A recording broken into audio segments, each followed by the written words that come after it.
خاموش رہیے جب آپ غصے میں ہوں، خاموش رہیے جب آپ کے پاس دلائل نہ ہوں،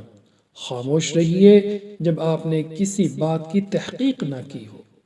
خاموش رہیے جب سننے اور سیکھنے کا وقت ہو،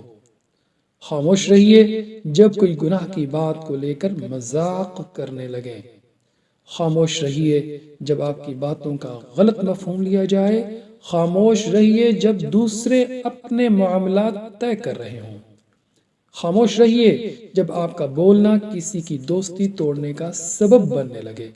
خاموش رہیے جب آپ کسی پر تنقید کرنے لگے، خاموش رہیے جب آپ بات کو پرخلوص طریقے سے نہ کہہ سکیں، خاموش رہیے جب آپ کو کچھ بول کر پچھتانا پڑے، خاموش رہیے جب آپ کسی بات کو کئی بار کہہ چکے ہوں، خاموش